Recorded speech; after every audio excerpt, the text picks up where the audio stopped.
Good evening, everybody, and welcome to Interlagos for the penultimate round of the Radical Esports Cup this season, Season 3 in 2025, not drawing to a close at a circuit that has so many title fights and finales across the years.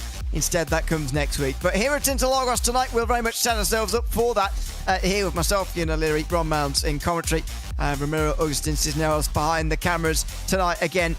Last week, Ron, I think it's fair to say, was the best race of the season. We'll do well to better that here tonight, but hopefully Interlagos has some similar characteristics that will provide some similar kind of rating.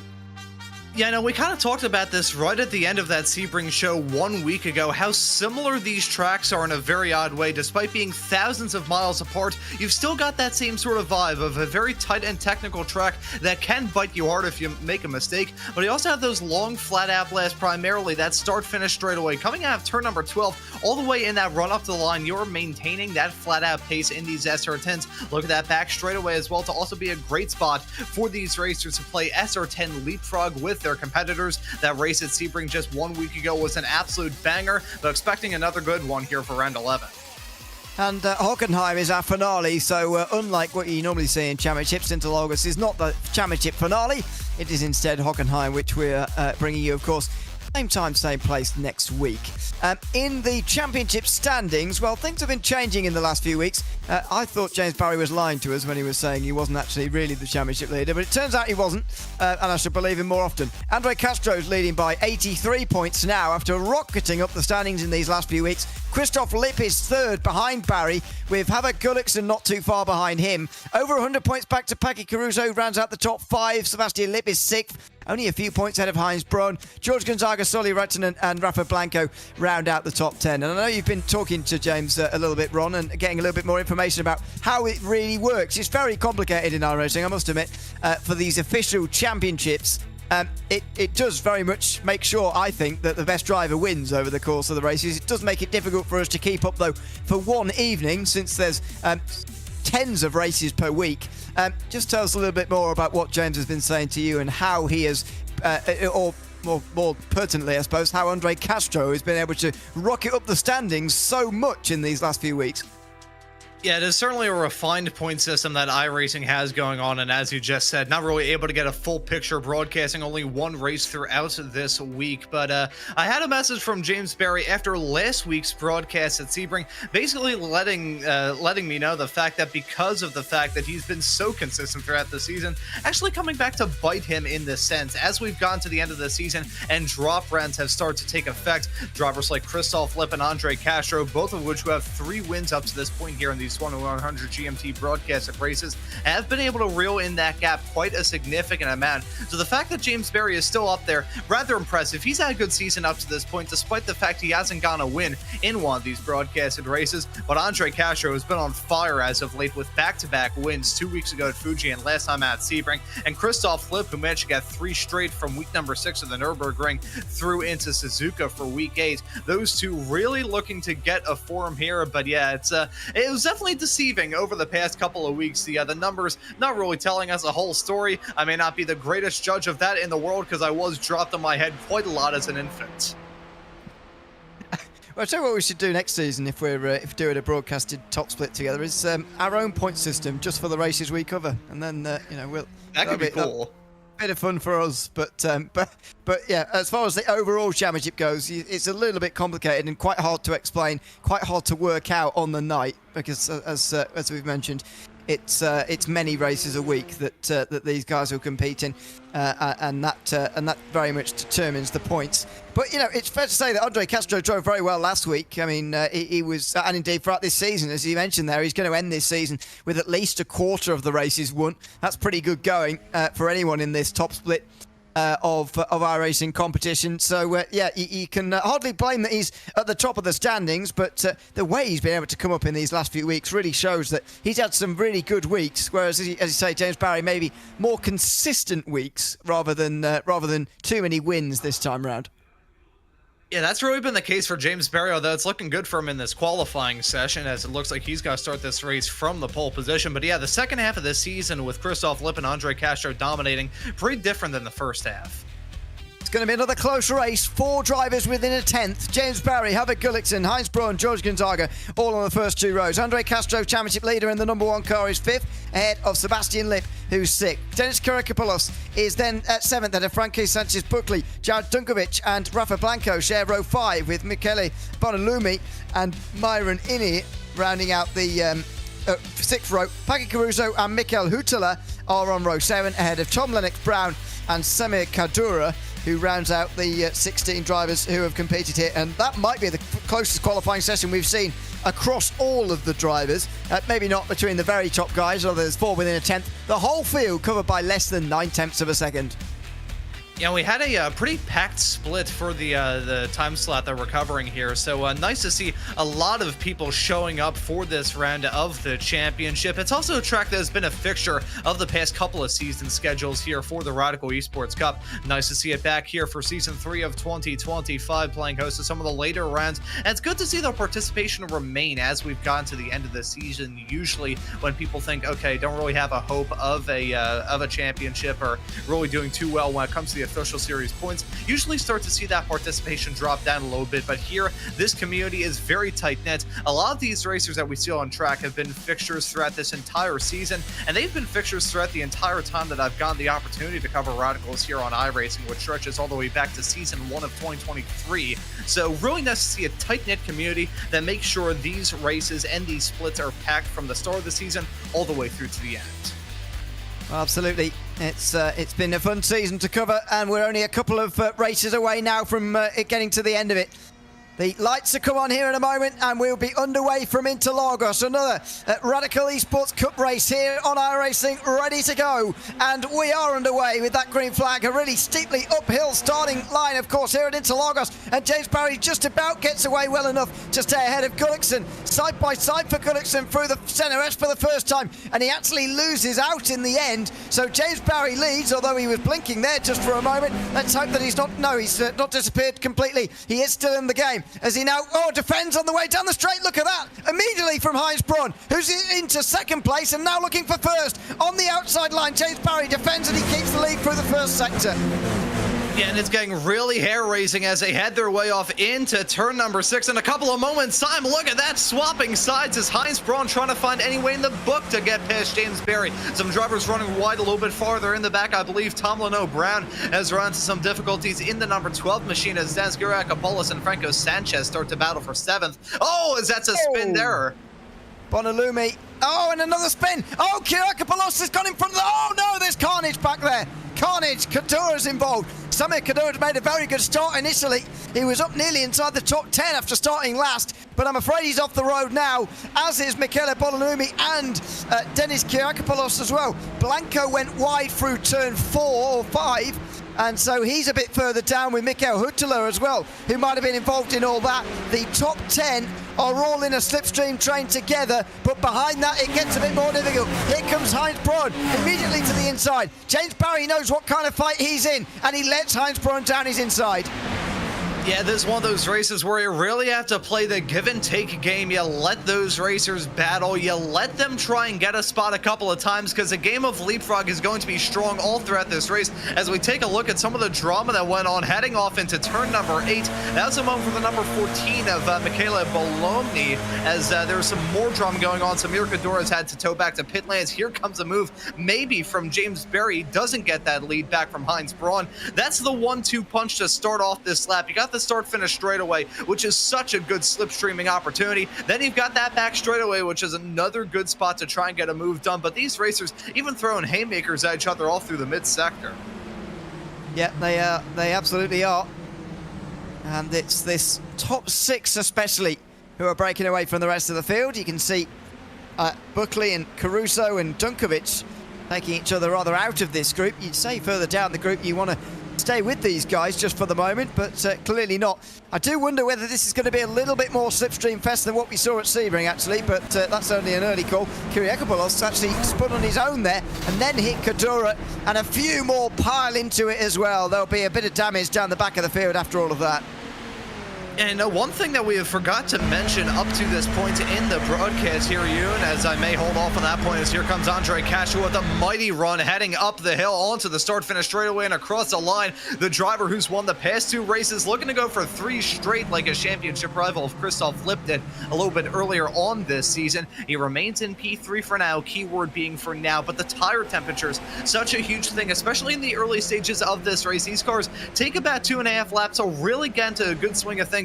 Doubly so around a track like this where, surprisingly enough, track temperatures not the hottest in the world, 73 degrees Fahrenheit for those track temperatures as it stands right now here in this race. And for those looking for that measurement, and see I'm pulling it up right now, that converts to only about 22, 23 degrees Celsius. That is rather cool compared to some of the other races that we've had. Yeah, but again, we're not running in the middle of the day, so this, for a summer season, has really been very nice on the tyre temperatures this time around, because we've been either racing in the morning or the very late evening as we were last week, so it's been very low temperatures throughout. Here goes Castro, looks to the inside of the Pico de Pato, and he gets through. James Barry knows the score here again. He did it with Heinz Braun earlier, and he let him through. Now he's let Castro through as well.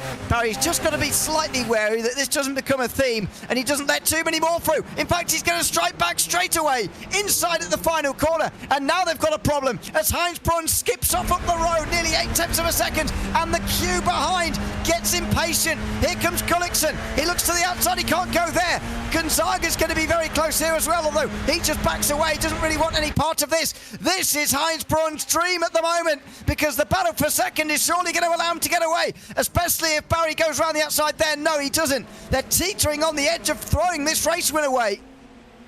And, you know, I gotta say, and this is honest, I'm not sure why James Barry thought about going for that move heading down to turn number 12. You've got such a long, flat-out blast that immediately follows it. Sacrificing your run to try and jump in front of him, I think that was a little bit of impatience breaking through for James Barry. He had that move put on by Heinz Braun a little bit earlier on. Castro going for a brilliant dive off into turn number 10. That was a commanding and slick move from the driver of the number 1 machine. But Barry, I think we're starting to see a little bit of impatience crack through for him right now. He's slotted in third. What he needs to do right now more than anything is stop the bleeding. He doesn't need to drop down any more spots, and he needs to keep those 2 right in tow. If the battling really starts to break out between himself and Havard Gullikson, the season 1 champion from 2025, we could very well see these front 2 of Heinz Braun and Andre Castro just completely drive off into the sunset. Andre Castro running a different livery here this week, compared to the other weeks that we've seen him in this series. A bit of a BS competition themed livery, but that zebra pattern you can see on the car, it looks like it's about to hit the front actually, with Andre Castro coming through on Heinz Braun. Look at the overspeed you get in these cars as you get in the slipstream here. End of a quarter of this race already. It's absolutely flown by, and this battle for the race lead is not going to go away. It's possible to hold on to the race lead, but not easy. And Heinz Braun's just done it. Castro there went a bit too wide at turn 1, really, and he's thrown away his chance to take the race lead there. James Barry is not too far away, and will he try and punish him for the error or not? No, he's decided to take a bit of a back... Well, I spoke too soon, have I? Inside line? No.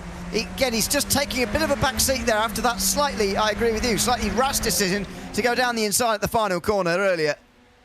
And, you know, as that battling has been going on for the 3 podium spots, a battling between Havard Gullikson and George Gonzaga has gone intense, as Sebastian Lipp dropping down like a stone thrown into a pond. He's now down lucky P13. Not sure what happened to the driver of the number 6 machine, but he's gone off the circuit. I think it had to have been a moment heading down at the end of the back straightaway off into turn number 4. Very easy to lock up a wheel, maybe overcook it and lose the rear end. Not sure what happened to one of the inert teammates, but that is a huge moment for the driver who started off the season with a win at the Red Bull Ring. Not going to get win number 2 here today at Interlagos, clearly, as he's currently the last place scorer out there on the track.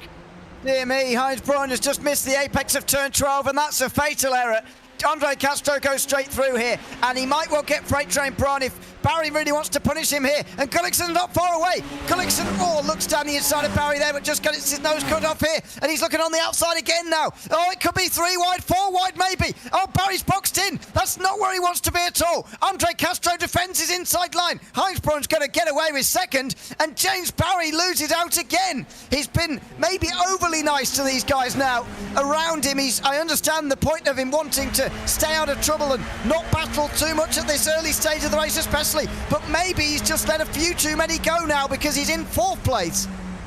I'll tell you what, I think the only reason why James Berry is still in P4 is down to the fact he has his own teammate of George Gonzaga right behind. But look at Franco Sanchez Buckley in the number 2 machine. He's right there to pounce as well. This may force the hand of these two and their teammates. What we need to do right now, what James Berry needs to do, he needs to dust himself off. He has gotten himself kicked in the ribs about 16,000 times thus far in the first 6 laps of this 16-lap long race. So Berry, what he needs to do right now, get himself back into the swing of things, get into a groove. At this point, there's not too much farther that he can fall back, considering that these front 6 have broken away into their own little pack. And part of the reason why that has happened, something I was going to touch on a couple of moments ago, Packy Caruso and Jared Dunkovich, they were involved in a rather intense battle that nearly resulted in one of them hitting the pit attenuator a couple of laps ago. That's part of the reason why Dunkovich is now down to P12. Caruso losing out on a boatload of time. The top 6 now breaking away into their own little pack. But what James Berry needs to do at the moment, he just needs to keep it calm. Try and get your bearings straight.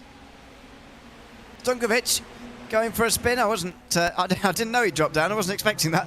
Dropped down to 12. Oh, wow. And Castro wouldn't have been expecting that either. Heinz Braun goes past him, and Castro could be the one in trouble now. He's lucky he's got the inside at turn 3 there, because otherwise Gullickson would have come straight through. Gullickson still might. Oh, and look at Barry and Gonzaga in the background as well as they weave around. Where's Gonzaga going to put himself? Is he going to go down the inside of his teammate? Not quite. They're all on top of each other coming down towards turn 4. Gullickson on the inside does push Castro down another place. Franco Sanchez Buckley watches on from 6th place as well, as George Gonzaga is forced to defend from him. Heinz Braun, the new leader again, so I think that was a mistake in towards turn 1.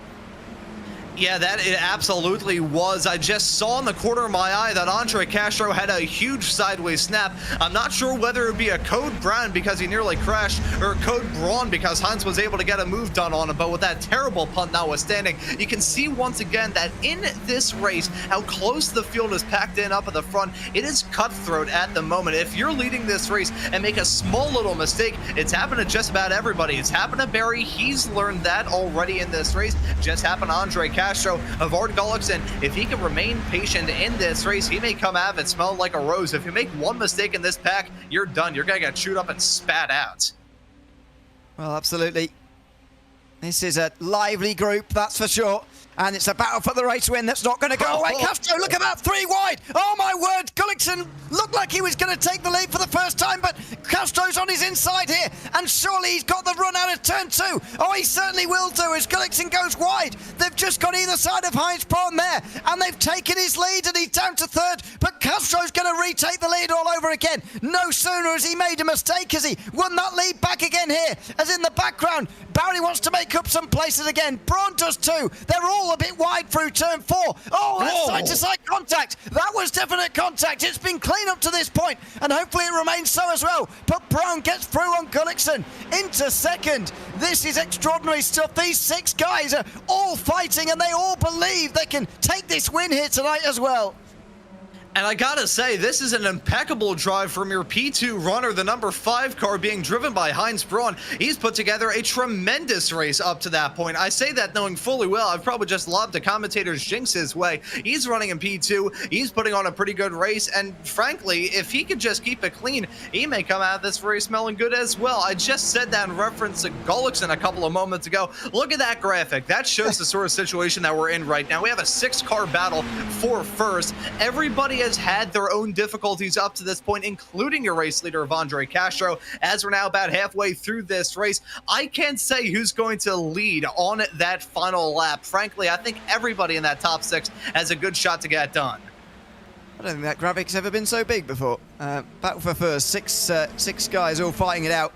I mean, there's another 4 behind who are not that far behind, and if they get their act together again, they could join it. But I think we had something similar at Sebring, and that second group just didn't really get its act together, so let's wait and see.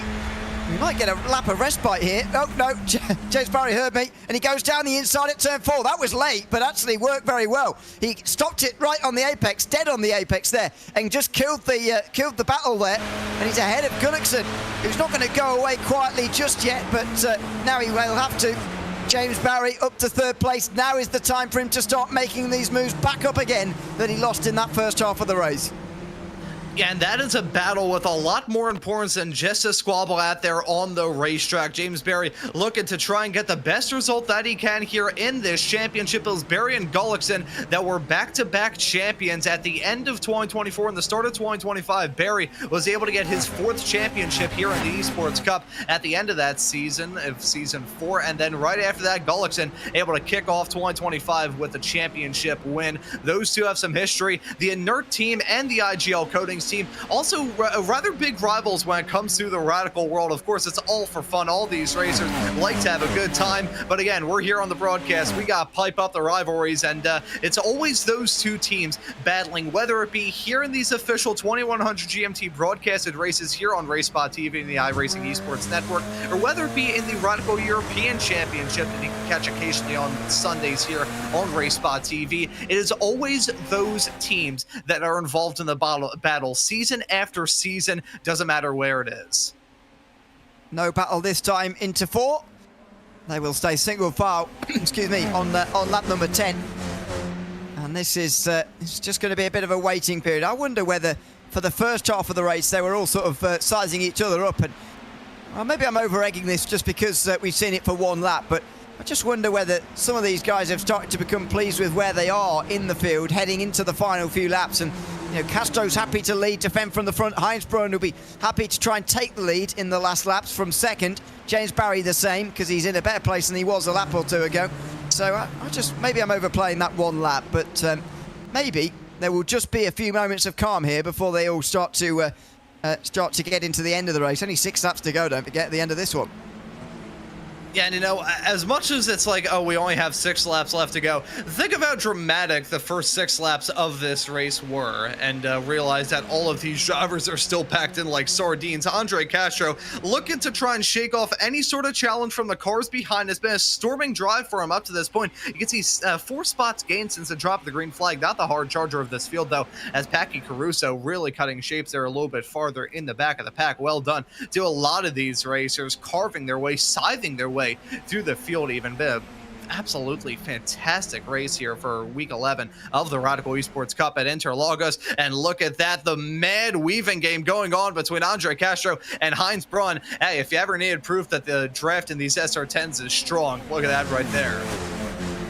Absolutely, and again, it's this kind of circuit where it's not a complete lottery like it would be at Monza or something like that, but it is, you know, it's skill-based, but there's also a draft to keep them close together as well. It's like here at Interlagos, maybe less pronounced actually at Hockenheim next week, and we'll see how that goes, but it's these circuits that where the Radicals really thrive, and we've definitely seen that in the last couple of weeks with Sebring this circuit, and hopefully next week as well.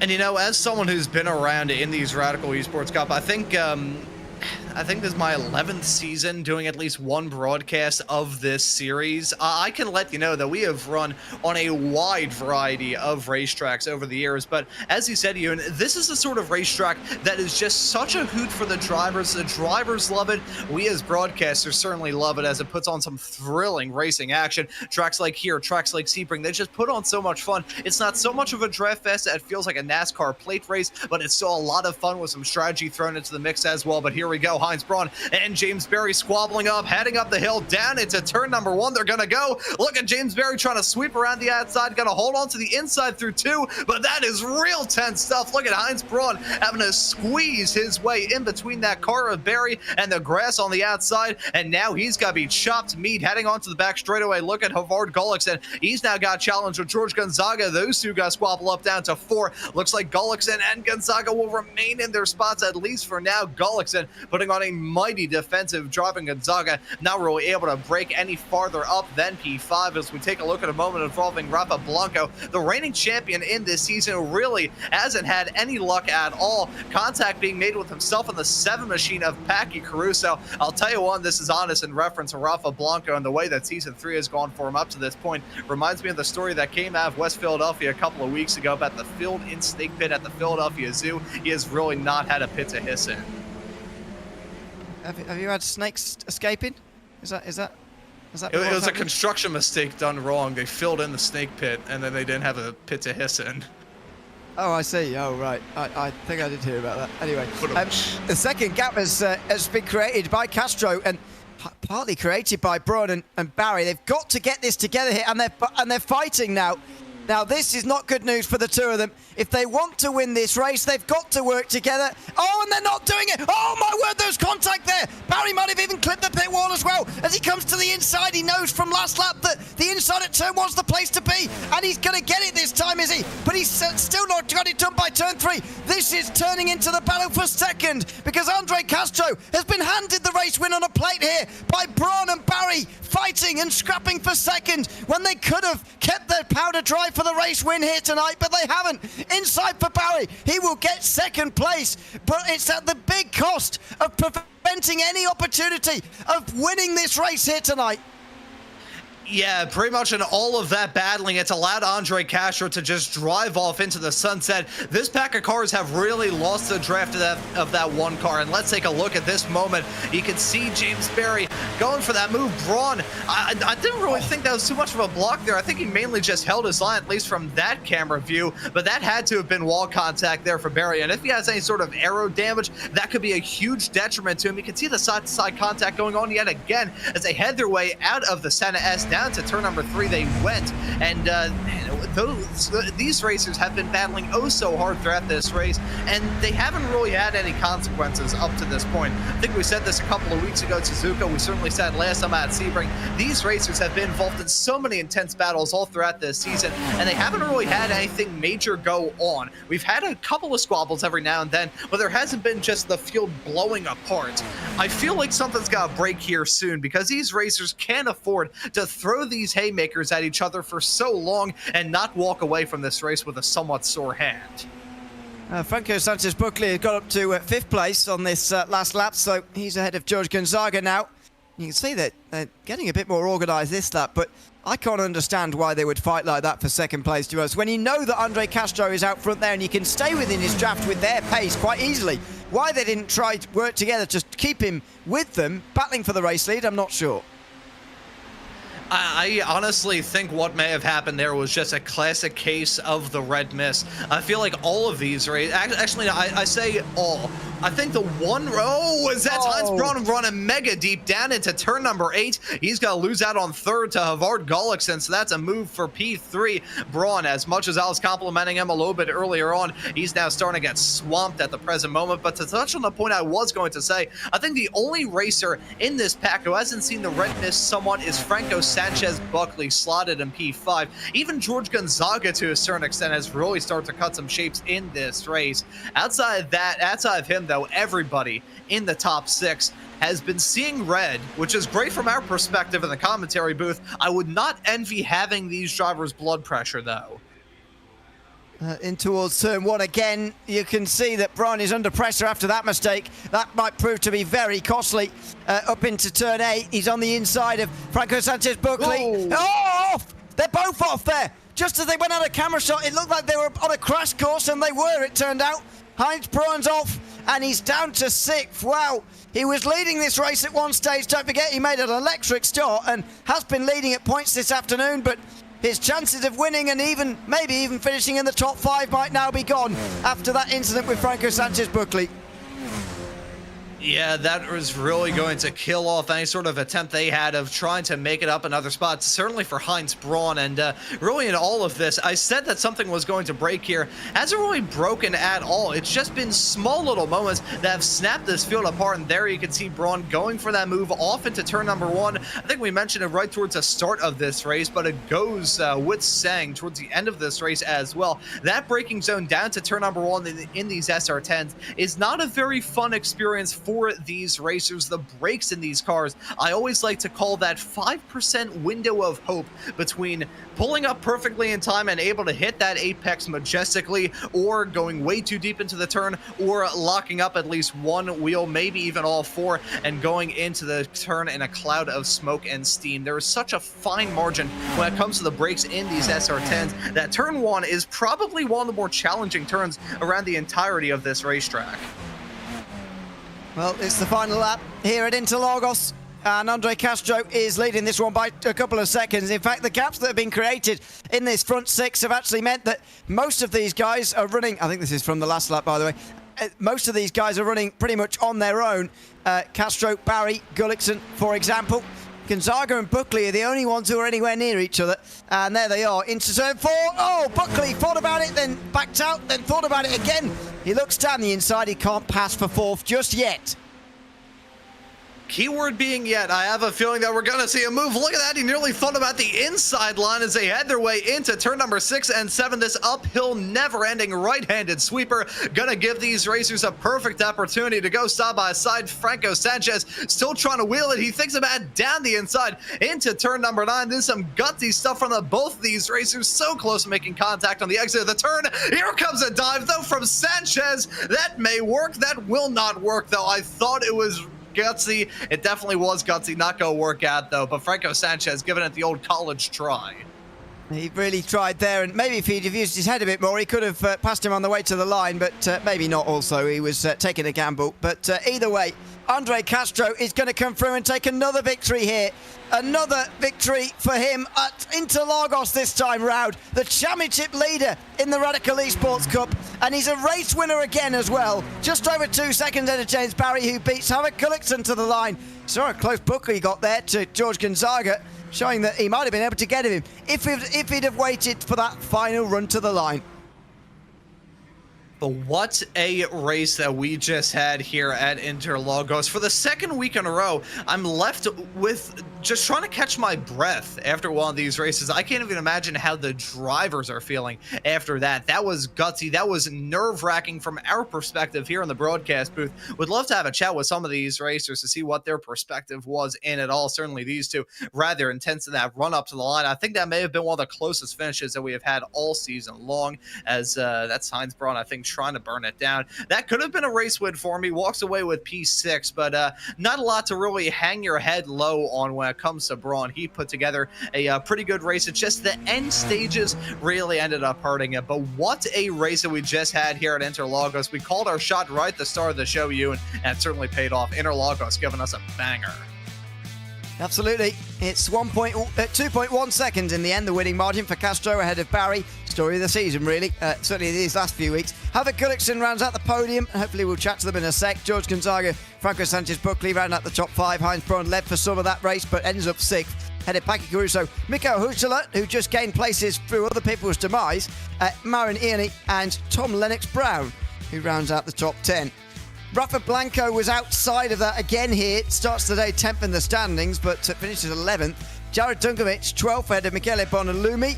And Dennis Kirkopoulos, both of those two involved in the lap 1 incidents, of course. Sebastian Lip and Samir Kadura were the only drivers not to reach the finish here tonight. Let's have a chat then to Andre Castro, a race winner again here, this time at Interlagos tonight. Andre, congratulations on the race win.